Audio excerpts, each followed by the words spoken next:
सुद्धा आहे ना,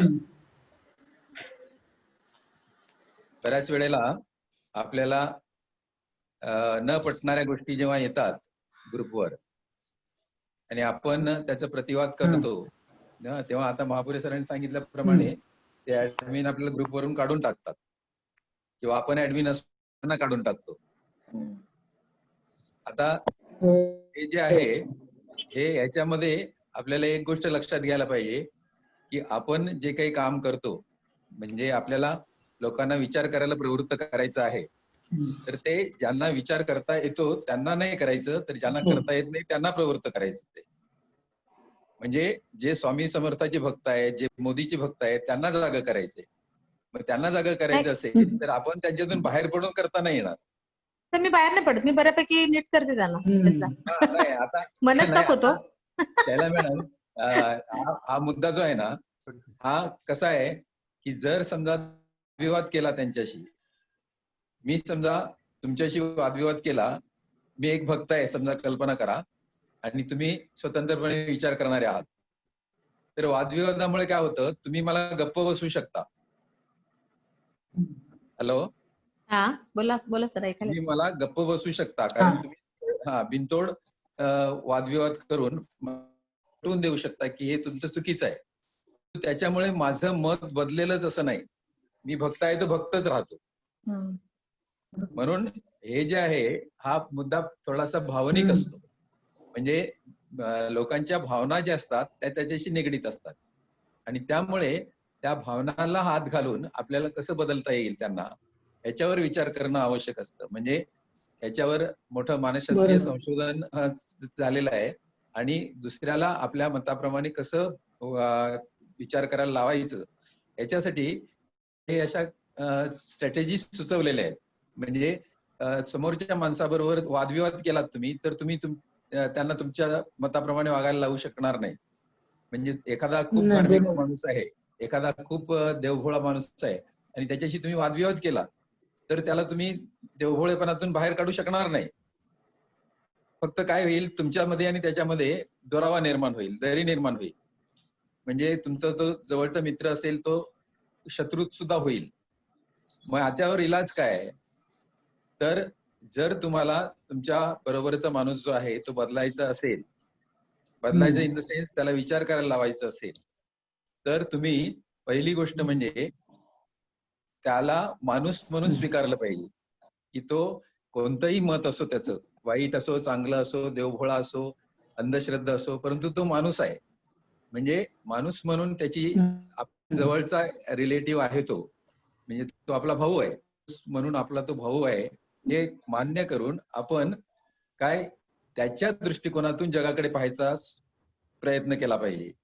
म्हणजे तो देवभोळा आहे तर तो देवभोळेपणाने कसं पाहतो जग, म्हणजे त्याला पाऊस पडतो ते देव पाडतो असं वाटतं, दुष्काळ पडतो ते देवाच्या कोपामुळे होतो असं वाटतं, असं आपण करून पाहायचा आणि त्याला सांगायचं की हा अरे तुझं मला पडतं काही काही गोष्टी. तेव्हा त्याला काय वाटतं की हा आपल्या बाजूचा माणूस आहे, आपल्या जवळचा आहे. म्हणजे आपल्या आपल्या आपल्या भावना ज्या आहेत त्याला समजतात. शेवटी काय असतं, समजणं हा पहिला मुद्दा असतो. म्हणजे त्यावेळेला जेव्हा आपण त्याच्या भावनेशी सहमत होतो त्यावेळेला तो आपला ऐकायला तयार होतो.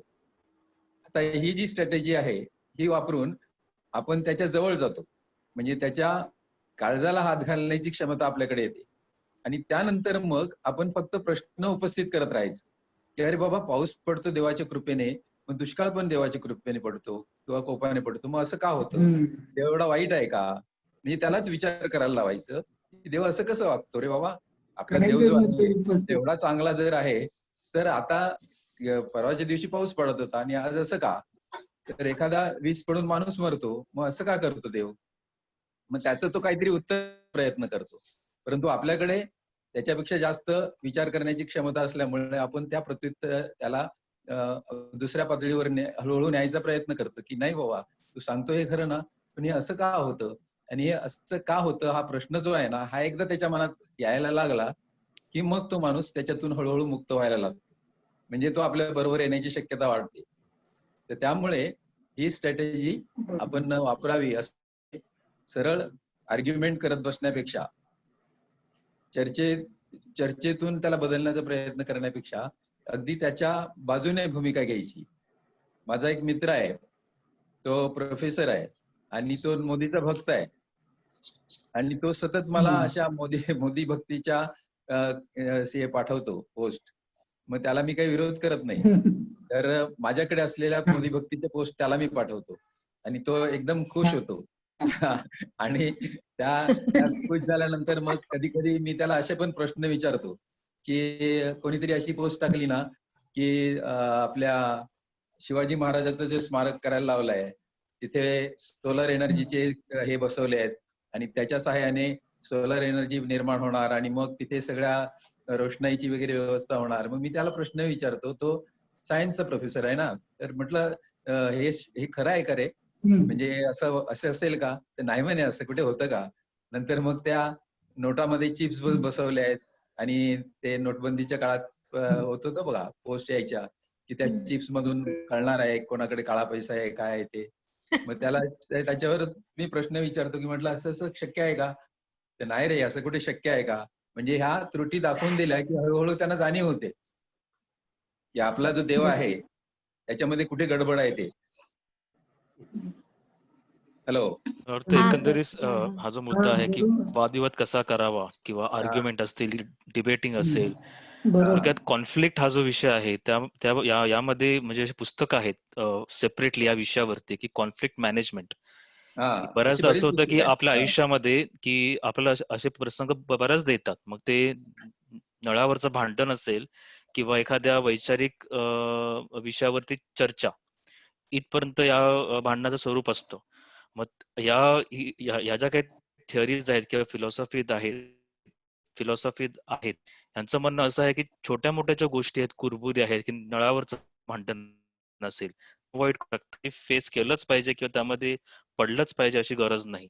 परंतु काही काही जे कॉन्फ्लिक्ट असतात ते खूप क्रिएटिव्ह असतात की दोन सशक्त व्यक्ती किंवा दोन भिन्न पर्स्पेक्टिव्ह असलेले व्यक्ती एकमेकासमोर उभे ठाकले आणि एखादा विषय दिला आणि त्या विषयावरती दोघांची वेगळी मतं असतील तर दोघं फिअर्सली करावं. त्यामुळे वेगवेगळे मुद्दे येऊ शकतात आणि दोघांच्या ज्ञानात भर पडू शकतो. मग असे कॉन्फ्लिक्ट हवेशी अवॉइड करून चालणार नाही. तर यामध्ये आपण झालं पाहिजे. काही कॉन्फ्लिक्ट असे असतात की इमोशनल किंवा पती पत्नी पातळीवरचे असतात कॉन्फ्लिक्ट्स आणि ते बरेच होतात. आणि अशा वेळेला किंवा जसं अल्मेडा सरांनी सांगितलं की मित्र पातळीवरती सोशल मीडियावर राजकारण डिस्कस करताना किंवा धर्म डिस्कस करताना बऱ्याचदा असं होतं की या कॉन्फ्लिक्ट मॅनेजमध्ये प्रथम म्हणजे जर लोक जी इन्व्हॉल्व असतात इमोशनलीच बोलत असतो, त्यामुळे प्रथम एकमेकांच्या भावनांचा आदर करणं की एम्पॅथी दाखवणं.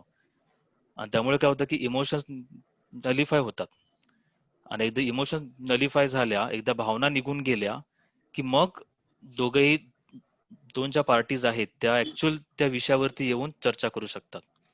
तर बऱ्याचदा हे म्हणजे जे लेखक आहेत कॉन्फ्लिक्ट मॅनेजमेंट या विषयामधले तज्ज्ञ वगैरे असं सांगतात की तुमची फर्स्ट स्टेप हीच असली पाहिजे जेव्हा तुम्ही कोणत्याही भांडणामध्ये असाल, म्हणजे तुमच्या पती पत्नीचं भांडण असो किंवा दोन मित्रांचं सोशल मीडियावरचं भांडण असो किंवा दोन क्रिएटिव्ह लोकांचं ऑफिस मधलं आर्ग्युमेंट असो, तर यामध्ये प्रथम एम्पॅथी दाखवणं आणि एकमेकांचे इमोशन्स, कारण प्रत्येकाचा पर्स्पेक्टिव्ह वेगळा आहे. आता जो मोदी भक्त जो आहे तो मोदी भक्त आहे, तर त्याच्या मागे काहीतरी एक मोठं बॅगेज आहे जो तो कॅरी करतोय आणि ज्याची आपल्याला कल्पना नाहीये. त्यामुळे at least least thing that we can do is show empathy की ओके मी तुझ्या भावनांचा आदर करतोय, आय एग्री की तुला मोदी का आवडतायत किंवा एखादी विशिष्ट विचारसरणी तुला का आवडतंय. अशीच सुरुवात करावी लागेल आणि त्यामुळे त्या भावना म्हणजे इक्वल होतात. दोघांच्या भावना खाली बसतात आणि मग खरा जो रोख आहे तो त्या मूळ मुद्द्याकडे येऊ शकतो. बरोबर. म्हणजे मुळात काय असतं, आपण काही वेळेला असं गृहीत धरून की आपलं तेवढं बरोबर आहे. हो. म्हणजे दुसरी बाजू सुद्धा बरोबर असते किंवा दुसऱ्या बाजूमध्ये काही मुद्दे बरोबर असतात हे आपण विचारात घेत नाही. म्हणजे ज्या वेळेला आपण असं म्हणतो की देव वगैरे पाहण्याची गरज नाही, आपण स्वतंत्रपणे विचार करू शकतो आणि हे करू शकतो, तर त्यावेळेला देव मानणारा माणूस जो असतो किंवा श्रद्धाळू माणूस जो असतो त्याचे काही मुद्दे जे असतात की कशासाठी देवाची त्याला आवश्यकता लागते, हे मानसशास्त्र जे आहे ते आपण विचारातच घेत नाही. त्यामुळे आज हे जे दोन्ही गोष्टी आहेत म्हणजे त्याच्यातले काही मुद्दे सुद्धा आता शास्त्रज्ञ किंवा मानसशास्त्रज्ञ ह्या विचारापर्यंत येत आहेत की आपल्या मेंदूमध्येच अशी काहीतरी रचना आहे की आपल्याला श्रद्धा पाळावीशी वाटते. म्हणजे आपण किंवा हे जे अति अशी शक्ती जी आहे तिची हे करतो याचं कारण आपल्या मेंदूमध्ये तशी रचना झालेली आहे. म्हणजे जेनेटिक तसं आपली हे आहे रचना. म्हणजे हे श्रद्धा पाळणं हे नैसर्गिक आहे. म्हणजे असं म्हणतात की अंधश्रद्धेच्या विरुद्ध झगडणं किंवा नास्तिक असणं ही कठीण गोष्ट आहे. याचं कारण ते नैसर्गिक नाहीये. म्हणजे निसर्गाच्या विरुद्ध आपण कुठेतरी फाईट करत असतो तिथे. हॅलो. हा बोल. या संदर्भात ना आजच्या लोकसत्तेमध्ये लोकरंगच्या ह्याच्यात थोडस संबंधित आहे. ट्रॅक पूर्ण चेंज नाही केलेला, आपल्या ट्रॅक संबंधित बोलतोय की एक छान लेख आलेला आहे निशांत सूर्यवंशींचा, विचारभ्रमवर सकल करीत असे. तर त्याच्यात ना त्यांनी आता जे आपण डिस्कस करतोय ते अल्मेडा सरांनी सांगितल्याप्रमाणे की एखाद्याला त्याच्या चुकीच्या विचारसरणीतून बाहेर काढण्यासाठी कसं प्रवृत्त करायचं. तर आधी त्याला समजू द्यायचं नाही की मी तुझा कट्टर विरोधक आहे किंवा असं काही त्याला फिलिंग येता कामा नये. तर मी तुझ्या ज्या विचारसरणीशी मी आहे सहमत, पण मला काही क्वेरीज आहेत असं करून त्याला हळूहळू त्याच्यापासून प्रवृत्त करायचं. पण आता ह्याच्यामध्ये जो असा प्रवृत्त करतो त्याचा हेतू हे असतो की त्याला चुकीच्या मार्गावरून सरळ आणायचं किंवा आपल्यासारखं आपण काय म्हणतो की विवेकी विचाराच्या बाजूला त्याला आणायचं. पण आता इथे विचारभ्रम मध्ये त्यांनी असं दिलेलं आहे की आपले काही हे असतात समज. विचारभ्रम म्हणजे त्यांनी समज हॅलो इफेक्ट म्हणून एक असतो की दाढी वगैरे वाढवली हे लावले म्हणजे हा सद्गुरू आहे, हा महाराज आहे आणि हा सांगतो म्हणजे ह्याला खूप बुद्धिमत्ता आहे. दुसरं त्यांनी सांगितलं आपल्याला दुसरा हेल्थ आपल्यामध्ये असं आहे की जो एकदम चांगलं नेतृत्व आहे म्हणजे तो खूप हुशार आहे, बुद्धिमान आहे, त्याच्याकडे खूप म्हणजे ज्ञान आहे, त्यामुळे तो सांगेल ते सगळं बरोबर. आणि म्हणून असं पण झालेलं आहे की ह्या इफेक्टमुळे त्यांनी एक नाव न घेता त्यांनी म्हटलंय की भारतीय समाज मनात ग्रासलेले आहे की अभिय परिणाम ज्याला हॅलो इफेक्ट म्हणतात तो म्हणजे वक्तृत्व कौशल्य असलेली व्यक्ती अभ्यासू, दूरदर्शी, निर्णयक्षम असते हा अपसमज. खरे पाहता भाषणाची पूर्वलिखित संहिता, पाठांतर, मुद्राभिनय, देहबोलीचा सराव, आवाजाची अचूकते तसेच जोडीला टेलिप्रॉम्प्टर सारख्या अद्ययावत तंत्रज्ञानाच्या कुबड्या याच्या साहाय्याने परड्या वक्तृत्वाचा अभ्यास निर्माण करणे सहज शक्य आहे. मात्र आपल्या प्रभावी भाषण कौशल्याने भुरळ पाडून लोकाधार आणि निवडणूक पश्चात भक्ताधार मिळालेले नेते निर्णय क्षमतेच्या पातळीवर निष्प्रभ ठरत असल्याची अनेक बोलकी उदाहरणे आहेत. नाव न घेता तुम्ही अतिशय सुंदर हे दिलेलं आहे. हो. हा, तो लेख वाचला ऍक्च्युली त्यांनी खूप सुंदर असं तो त्यांनी विश्लेषण केलेलं आहे. त्यांनी म्हणजे मानवी स्वभावाचं मानसशास्त्रीय परिभाषेमध्ये त्यांनी विश्लेषण केलंय आणि त्यांनी जसं कुलकर्णी सरांनी सांगितलं हॅलो इफेक्ट. आणि त्याचं म्हणणं असं आहे की आपण जेव्हा एखाद्या व्यक्तीशी इंटरॅक्ट करतो, कोणत्या व्यक्तीशी असो, तेव्हा त्यामध्ये बरेच जे काही गुण आहेत, दुर्गुण आहेत, तर एखादा जो गुण जो ठळक त्या व्यक्तीमध्ये आहे आणि जो दृश्य स्वरूपात आपल्याला दिसतो, तर जर तो गुण आपल्याला आवडला तर आपण असा गैरसमज करून घेतो की त्याच्याकडे इतरही गुणच असतील, की आदर्श तो आहे. इतरही क्षेत्रामध्ये तेवढाच एक्सपर्ट असेल. आणि ते त्यांनी पटवून दे म्हणजे हा लेख जो मला इतका का महत्वाचा वाटला आणि सर्वांनी वाचावा असा आहे की त्यांनी सध्याच्या काळात जे काय चालू आहे की टीव्ही मीडियामध्ये एका अभिनेत्रीला बरंच प्राईम टाइम मिळतोय आणि ती काही बरळते आहे आणि किंवा एका बाजूला आपले राजकीय नेते आहेत की ते चांगलं भाषण देतात आणि आपण भारावून जातो, आपल्याला वाटतं हाच आपल्याला तारू शकेल. परंतु भाषण देणं आणि निर्णय घेणं या दोन भिन्न प्रक्रिया आहेत आणि दोघांसाठी वेगळे स्किलसेट लागतात आणि त्याचे परिणाम आणि किती फरक आहे तो आपल्याला जाणवतोय सध्या. किंवा तिसरा जो आहे किंवा जसं कुलकर्णी सरांनी सांगितलं की एखादा व्यक्ती जर दाढी लावलेली असेल किंवा तोंडावरती गंभीर भाव असतील चेहऱ्यावरती, तरच त्याचं म्हणणं आपण गांभीर्याने घेतलं पाहिजे. आणि जो क्लीन शेव असेल किंवा जीन्स आणि टी शर्ट घातलेला असेल पण तोही चिंतनशील तेवढाच असू शकतो, परंतु आपण तसं ते मानत नाही. तर त्यांनी तितकं ते सुंदर त्यांनी हे केलेलं आहे, विश्लेषण केलेलं आहे, की मला म्हणजे जसं कुलकर्णी सरांनी सांगितलं, की ती उदाहरणं म्हणजे त्यांनी कोणत्याच व्यक्तीचं नाव त्यांनी घेतलेलं नाही, पण उदाहरण वाचताना आपल्या समोर ते व्यक्तिरेखा उभ्या कोण राहतात, असेल बरोबर. की हो म्हणजे मोदी आहेत किंवा खरंच म्हणजे इतके प्रश्न आहेत, पण ते फक्त भाषणात तेच सुटलेले आहेत. किंवा कंगना रनौत असेल, ती भले अभिनयाच्या क्षेत्रामध्ये चांगली एक गुणी अभिनेत्री असेल, परंतु याचा अर्थ तिला सर्वच क्षेत्रामध्ये तिला सर्वच काय माहिती असेल आणि तिला टीव्ही मीडियाने एवढा प्राईम टाइम द्यावा, याची खरंच गरज आहे का? हे खूपच म्हणजे सुंदर एक सायकोलॉजिकल विश्लेषण ज्याला आपण म्हणू, नाही, कॉग्निटिव्ह बायस.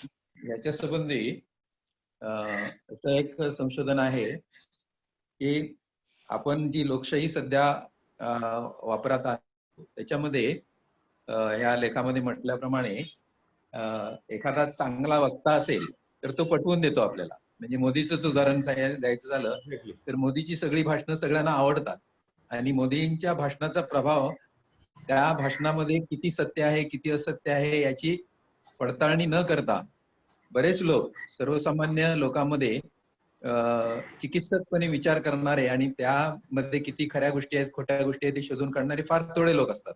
बाकी 70-80% लोक असे असतात की त्यांना पटलं पाहिजे, फक्त पटवून देण्याची क्षमता मोदीकडे जबरदस्त आहे.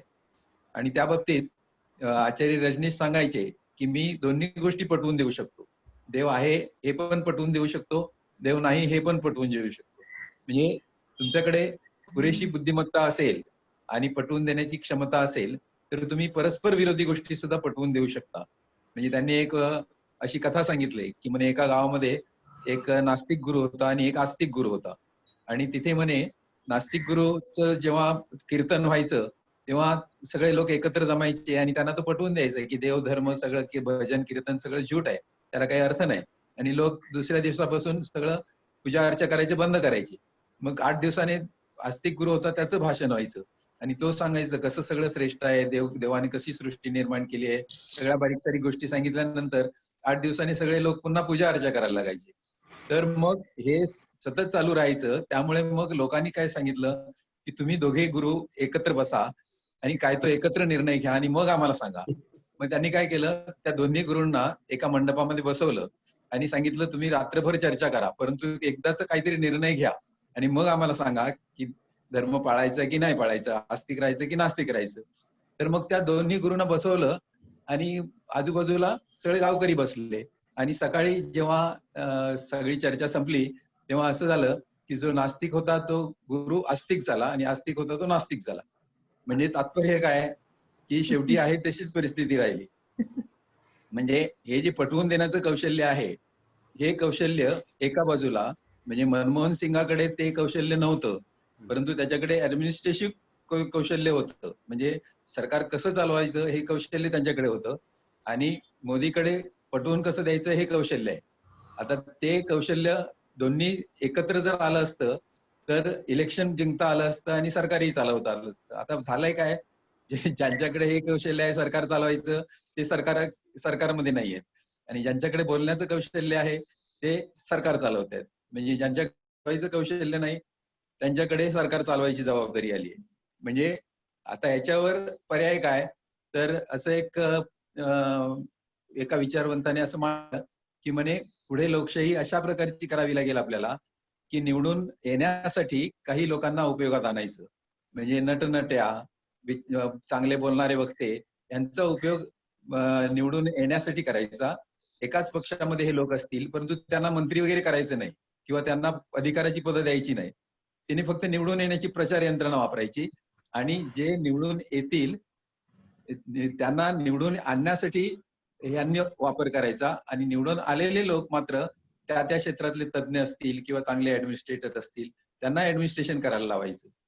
बऱ्याच पूर्वी काँग्रेसच्या काळामध्ये नेहरूच्या किंवा इंदिरा गांधीच्या काळात वगैरे अशी प्रथा साधारणपणे होती. निवडून न आलेले लोक सुद्धा तिथे मोठमोठ्या हुद्द्यावर नेमले जायचे. आता मनमोहन सिंगाच्या बाबतीत सुद्धा तसंच आहे की मनमोहन सिंग हे लोकप्रिय असे उमेदवार नाहीयेत. तिथे त्यांनी पंतप्रधान म्हणून बसवलं किंवा सी डी देशमुखांबद्दल सांगितलं जातं, आंबेडकरांबद्दल सांगितलं जातं. हे तेवढे म्हणजे लोकांमध्ये पॉप्युलर आणि निवडून येण्याचे ह्याचे नव्हते, तरी पण त्यांना त्या पक्षांनी पुढे आणलं आणि त्या जबाबदारीच्या कामावर सोपवलं, कारण त्यांची क्षमता तेवढी होती. तर तशा प्रकारची लोकशाही डेव्हलप होणं आवश्यक आहे.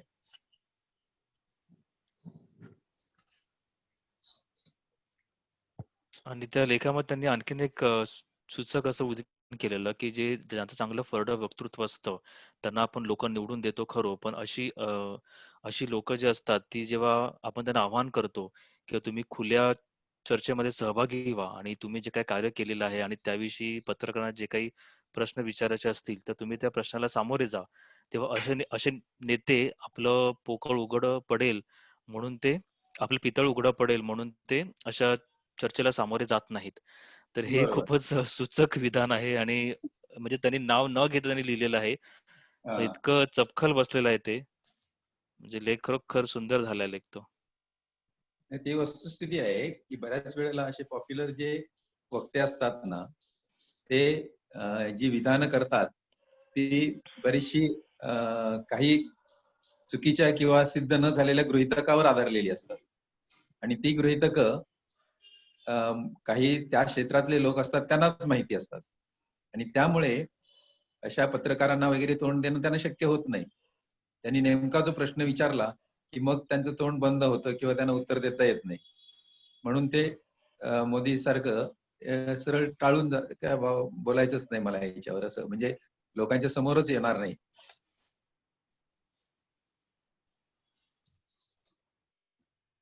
सर तुम्ही जे उदाहरण दिलं ना त्यामध्ये महाराष्ट्र निर्मितीच्या संदर्भात जे आंदोलन वगैरे होतं त्यामध्ये अत्रेंची भाषणं खूप गाजत होती.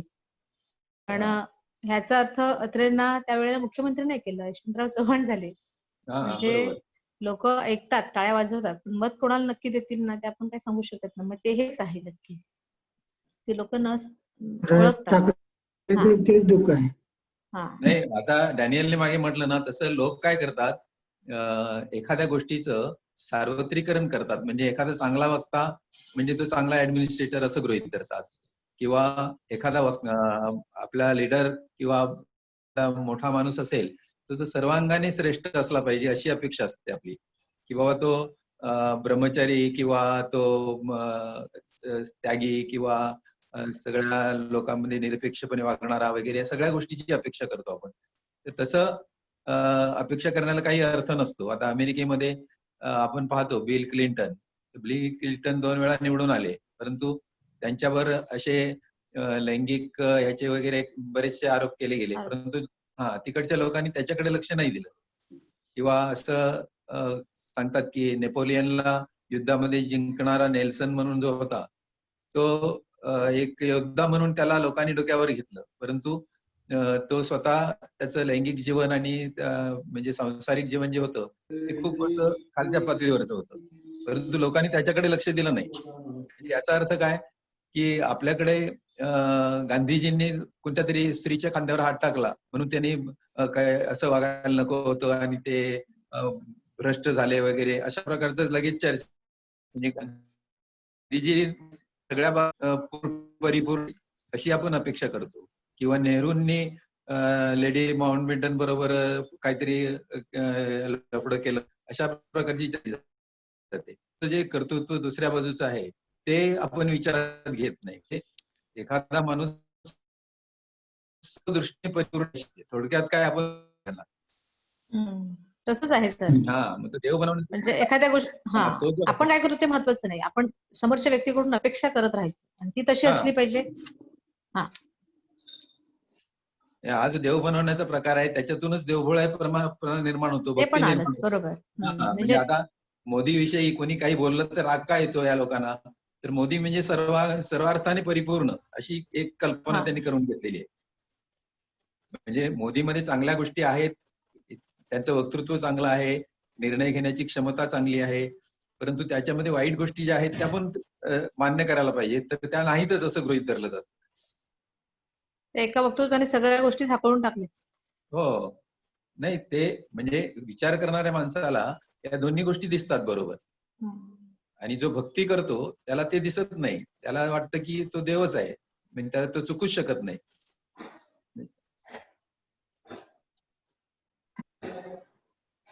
चल मी बाहेर पडते जरा. आता आपल्याला आपले 11 वाजलेले आहेत. आपली 11 चर्चा वाजले. आपण थांबवू शकतो. आज आपली उपस्थिती बरी, हो. ठीक आहे. फायदा होते. सगळ्यांना महापुरे सर, Thank you धन्यवाद very much. तुम्ही ते माहिती दिल्याबद्दल. थँक्यू सुरुवातीची. डॅनियल. हो. बाय बाय सगळ्यांना. संविधानावर सर्व- त्वरित चर्चा झाली. हो, Thank you. छान चर्चा झाली. सर्वांना bye. Have a nice day. Bye bye. या बाय. भेटूया पुढच्या रविवारी. हो.